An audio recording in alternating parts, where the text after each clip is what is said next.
Welcome back to the show, everybody. How are you? Hi, Dana. Hey, Gwen, how's it going? Pretty good. I feel like I just saw you. Yeah. Have you forgiven your dog for turning on the... So you were starting with the show laughing. Garbage. For turning on the garbage disposal while you were gone. How did he get to the garbage disposal switch? Well, let's have a conversation about this. We're going to talk about forgiveness, so I'm asking how she forgives her dog over and over and over. You know what? I think what's so okay, so I think about things, especially a dog. I think about him from net positive. And I know I've talked about this concept, which is he gives us more than he takes. Yeah. And so this is one of those things. The garbage disposal problem for me was a safety concern, which actually led us to buying the most ridiculous military crate I've ever. We invested in this crazy anxiety. I've seen those online. Yeah. Because he's been able to break out of every crate, and not only that, he has lost teeth and chipped teeth on like the wire-based crates. Yeah, it's just not safe, which is why I've never been able to successfully crate train him. Anyway, so because he's a Springer Spaniel, he can jump. Oh, hence their name, Springer, right? Springer. And he's figured out that he can jump onto our counter in one fell swoop. That's really something else. Most dogs can't do that. He can jump right on top of it and from standing still. Like I have it on video. Wow. Anyway, and so in that it just on the way up flicked the switch. Oh. And in my mind, my worry down the road, because it's only happened once, is that he would step inside the sink. Of course, yeah, he'd fall into the sink and his paw would go in there. Yeah, exactly. Yeah. Okay. Right. And so just led me to we can't do this anymore. Because this is now truly safety. Even though I do put up my Gryffindor when I'm not home, and before that we got the crate, I do put up my golf-sized Gryffindor umbrella on the sink to cover it because he hates umbrellas. And I just block it. I block it. So he won't jump up there if my Gryffindor umbrella's up there.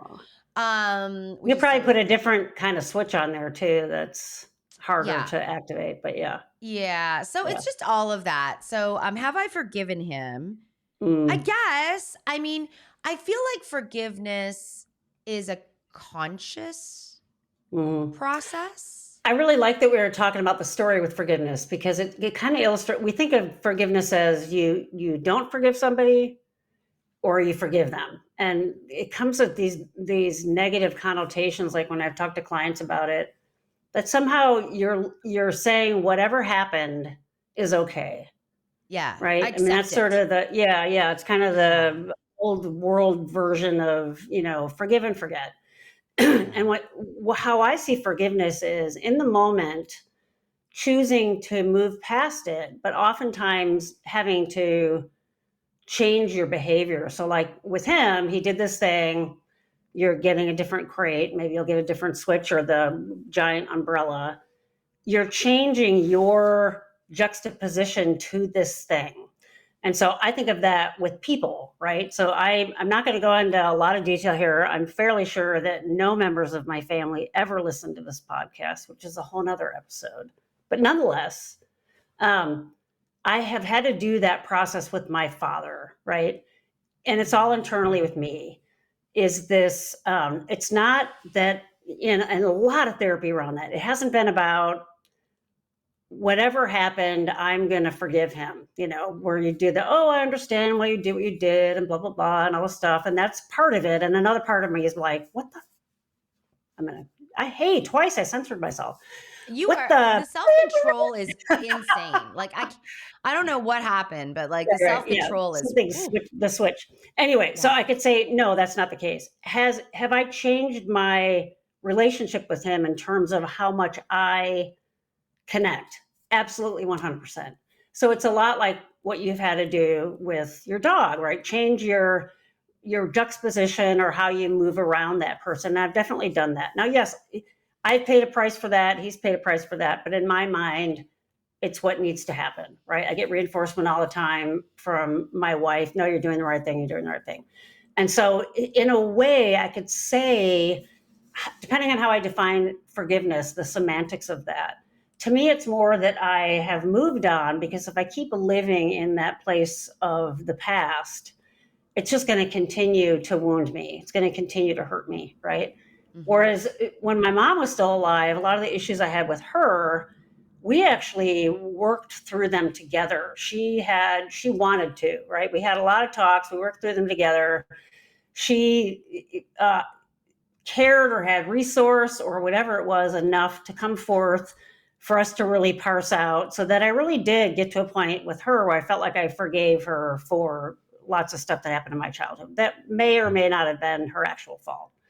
I haven't gotten that from other members of my family around. I haven't gotten that from my dad. I honestly don't think he can do it. I don't think he has that psychological mindset. And so in a way, for me to continue to press at him to try to get that from him isn't really fair for either of us, really. I don't think he can. And so now, do I say to myself, oh, I'm just going to move on and everything will be hunky-dory? No, because it'll continue to hit me in a way that doesn't feel good. And so I'm moving on. I haven't forgotten what's happened, and I haven't really truly forgiven, but I realize to have any sort of relationship now, I have to change my positioning, kind of like what you're talking about with Stanley, right? And that to me is more what I use the word forgiveness or not, I think is healthier. And what I work on with my clients is, how do you have to navigate that so that you can like tolerate that person or stay in the room or whatever it is. And there's a mourning process to that. Sure. Would I love my dad to have been able to have that language that my mom had to work through that in a perfect world? Yeah. But it's not him, right? Some of the reason why my parents divorced, right? That was some of not how he does things. So how do you find a place of safety for yourself around that you can live with, right? A lot of other people wouldn't have had Stanley's behavior be a net positive, or wouldn't love him enough and would have done whatever with him by now. But of course you love him, and you're going to do what you need to try to continue to work on his anxiety, right? And in a way, we've talked about his history. It's not his fault, right? You've tried to give him the language. He's a dog, right?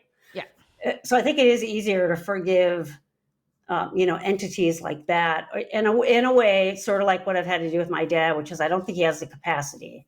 So it is sort of like Stanley doesn't have the capacity at this point to not be anxious given his history.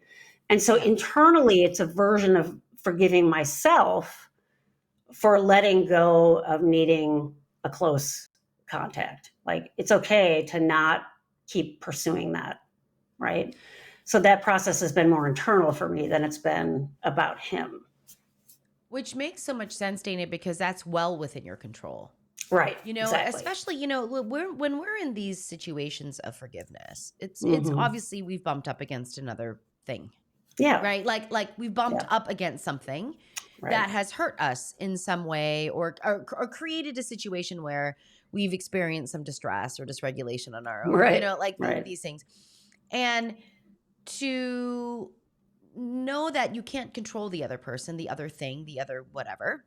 Mm-hmm. And so what do you do with yourself? And I think as you're talking about your past, I think about complex trauma a lot, right? Like, which I've got, in many ways, sometimes I wonder like, I wonder why I can relate to complex trauma very easily. And it doesn't take me long to realize like I've got quite a bit of it in my own history. Yeah. And I think for me, it's the internal work is what I can control. Mm-hmm. And it's like, how do I come to accept what it is I can't control and what is in existence? Yeah. And that, what is it, the need that I have? Yeah. Right? Like, what is the need that I have that's coming out of this? And I think relationally with people, what I would like to see in forgiveness is a change. Yeah. right? That it doesn't have the same thing's not happening over and over and Right. over again. Right. And I love that you said forgiveness is not about accepting behavior, Yeah. because it's Right. not. Forgiveness is we're clear Mm-hmm. that this is what happened for me and this is what Yep. happened for you. Mm-hmm. And we're going to work together to Yeah. change that. Yeah. Or if I Now- can't have that other person work together with me, I'm just going to find a place within myself that I can live with. Correct. Yeah. Right. Yeah. Right. And whether Mhm. that's I'm going to have a very superficial relationship with you, or I'm not going to have a relationship with you anymore, or Mhm. many of my clients, because they're still so dependent upon their Mm. parents as adults, we've got to find that place where they can continue to have a boundaried separation without Mhm. getting re-traumatized. Yeah. And Yeah. that is a part of it's complex and Yeah. but it is that it's hard because it's complex, right? Yeah. Yeah. I think with Stanley, which is so interesting is I'm very clear that he's a dog. And so Yeah. Yeah. I think dogs typically do better when they can do better, just like humans, but Yeah. dogs especially. I mean, they want to please, Mhm. the anxiety is overridden. And for me, what I have to keep in my mind is I don't want him to be in this kind of mental state Mhm. for prolonged periods of time when we're gone. Yeah. Like, Yeah. I can't imagine how uncomfortable that Oh, yeah. particular thing Yeah. is, right, for It's him. not good for And him. Yeah. no, Yeah. and this is going to be an awful training. I mean, Yeah. separation Yeah. anxiety training is awful. Yeah, he'll have to learn he can't get out of that crate, and he'll finally calm down, but it'll be escalating for a while. Yeah. It will Yeah. be, Yep. and Yep. so that's going to be really challenging. And I mean, I Mhm. think about sleep training. Like, yes, Yeah. I did sleep training with my kid. I did. I was one of those Mhm. parents. Because of my own profile of needing sleep and Yeah. needing quite a bit of it in order to function. And it's Yeah. more of a public service to others that I get sleep. There you So, go. right. You know what I mean? Yeah. And I remember the first night we did this, and I sat on the outside of the door, and the Mhm. first night I committed to 5 minutes. Mhm. 5 Mhm. minutes. Yeah. And I sat outside of my door bawling and Oh, it's crying. excruciating 5 minutes, And then I yeah. went in at 5 minutes, and I really tried to have a calm energy, and I soothed and soothed. And I was like, we're just going to Mhm. do this until 5 minutes feels fine. And then we're going to do it until Mhm. 8 minutes feels fine. And Right. the next night, she made it 10 minutes. Mm. And I was like, Mhm. oh, I'm not going to go in. I'm not, because she can do this. And I'm doing all the, let me help you self-soothe. Let me help you figure out how to do that. Let me right. Mhm. And I remember there were some visitors in our home when this was happening, and I'm sitting in the hallway completely distraught. And they're like, Oh. this is abusive. They said to Oh, me, this is damn. abusive, which was probably the last thing I needed to hear. And I just kept saying to myself, this is what I'm doing this for. I'm doing this for sleep, not only for Yeah. her, but for me as well. I'm not going to lie. Right. Right. And I know how important sleep is. You It's know, not you're gonna only be a important better for mom me, if you're sleeping, and better mom if right? she's sleeping. Yeah. And Yeah. right, and she's going to be better. Her Yeah. brain development Yeah. is going to be better. Anyway, by the third night, slept through the night. It took me 2 nights to do this. Yeah. But I remember this piece, right? Yeah. Yeah. Of how do we hang on? I needed to do so many internal things Yes. Yeah. to be able to do that. And I Because know it's some about a people, relationship. It's about both of your processes. It isn't yeah. just about you. And Yeah. that's what makes it hard, right? Because we started the episode talking about what's in your control and what isn't. And the only thing you had in your control at that point was to sit there and look at the clock the first night for 5 minutes, because that's all you could control, right? Yeah. Yeah. And so you try to do those things and then see what happens. The sad part about it is sometimes when, I work with folks to do that and they drop the rope, sometimes those people leave. I mean, that's the risk of it, right? Is that sometimes they're like, all right, I'm out of here. And that does happen sometimes, but you have to be, get to a point in your therapy or whatever else that you are willing to have that be a possibility, because and granted, these are for things that you're trying to work on forgiveness that are really hurting you, so that that would be an option that is better than continuing to get hurt, right? which would Yep. make sense. Yeah. Yep. Yeah. Or for Yep. the long, better, good, where by the third night she's sleeping. It's better for everybody. Yeah. Yeah, I Yeah.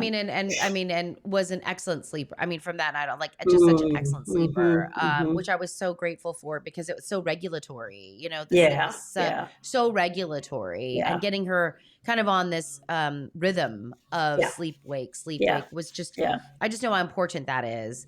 yeah. So I Plus, really prefer sorry, go yeah, ahead. I was gonna say, like, we tried her sleeping in our bed, and all we could think of was that we were gonna roll on her and like suffocate her. You know, like I mean, Suffocate. I couldn't sleep. Like we tried it all. We did it just Yeah, did not fit us right, and the way right. that we work. Yeah. That's the thing, it has to fit you because I tell people too, if this person were not a blood member family person that you kinda got stuck Oh, with because of that, would you be their friend?